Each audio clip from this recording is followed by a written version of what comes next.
আমার সকল ইউটিউব ভিউয়ার্সদের অনেক অনেক শুভেচ্ছা। সবাই অনেক ভালো থাকো, সুস্থ থাকো। তোমাদের সাথে না আমি একটা কথা বলার জন্য আজকে ক্যামেরার সামনে এসেছি, যেটা আমার নিজের ভুল থেকে আমি শিখেছি। একদম আমি নিজে শিখেছি, তাই তোমাদেরকে বলছি যে হচ্ছে কি কেউ কখনো হচ্ছে গিয়ে ভুলভাল কোনো কাজ, মানে ইউটিউবের বিরুদ্ধে গিয়ে যদি কোনো কাজ করো, সে কাজটা যাই হোক না কেন, সবাই শুধু জানে যে মিউজিক ব্যাকগ্রাউন্ড দিলে বা হচ্ছে গিয়ে কপিরাইট ইস্যু করলে তোমাদের ইউটিউব নষ্ট হয়ে যায়। তা না, অনেক কারণে ইউটিউব নষ্ট হয়। যার ভুক্তভোগী আমি, আর যে কারণে আমার ইউটিউবটা নষ্ট হয়ে গেছে, আজকে সেই নষ্ট কথার গল্পটাই তোমাদের সাথে শেয়ার করব। যথাযথ আমি যে স্ট্রাইকটা খেয়েছিলাম 1 বছর ধরে ইউটিউবটা চালানোর পরে, যাই হোক, ইউটিউবটা আমি মনে করি টোটালি একটা লাভ, ঠিক আছে? এটা একটা লটারির মতন, যার ভাগ্য খুলে যাবে সে গেনার, আর যার ভাগ্য খুলবে না তো সে কিছুই করতে পারবে না, তুমি যতই যাই করো না কেন।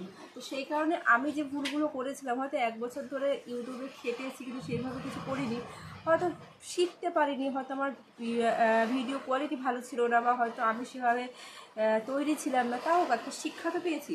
তো সেই জায়গা থেকে বলছি, যে ভুলগুলো আমি করেছি সেই ভুলগুলো হচ্ছে যেটা আমি হয়তো কমিউনিটি গাইডলাইন্সের বিরুদ্ধে গেছি, যেটা আমাদের সবসময় সচেতন থাকা দরকার যে কমিউনিটি গাইডলাইন্স কী বলে। শুধুমাত্র কপিরাইট ইস্যু নিয়েই কিন্তু আমি অনেক ঘেটেছি, অনেক মানে জানার চেষ্টা করেছি যে আমি কি ভুলটা করেছিলাম সেই কারণে। তো আমার যত সম্ভব মনে হচ্ছে আমার ভুল এটাই ছিল, যেটা আমি এটা গাইডলাইন্সের মধ্যে পড়ে, যেটা হচ্ছে গুগল থেকে কোনো রকমের থাম্বনেল অ্যাড করে, যে থাম্বনেলের ভিতরে কপিরাইট ইস্যু আছে। শুধুমাত্র মিউজিকে কপিরাইট ইস্যু হয় না, মিউজিক ব্যাকগ্রাউন্ড মিউজিকে কপিরাইট ইস্যু হয় না, থাম্বনেলে ট্যাগে সব জায়গায় ইস্যু আছে।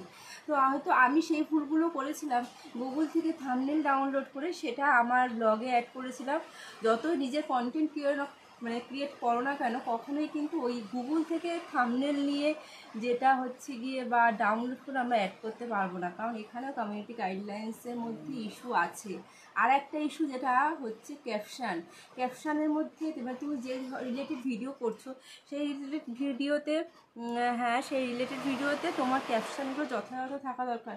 সেই যথাযথ ক্যাপশানগুলো কি, যে ধরো তুমি কোনো গাছে ফল পাড়তে গেছো বা কিছু করতে গেছো, অবশ্যই সেখানে তুমি এটা বলতে পারবে না যে আমি ওই গাছে ফল চুরি করতে গেছি, বা এরকম ধরনের কিছু কিছু ভুল কথাবার্তা মানুষের অনেক ক্ষতি করে দিতে পারে, যে ক্ষতিগুলো আমি ভুক্তভোগী।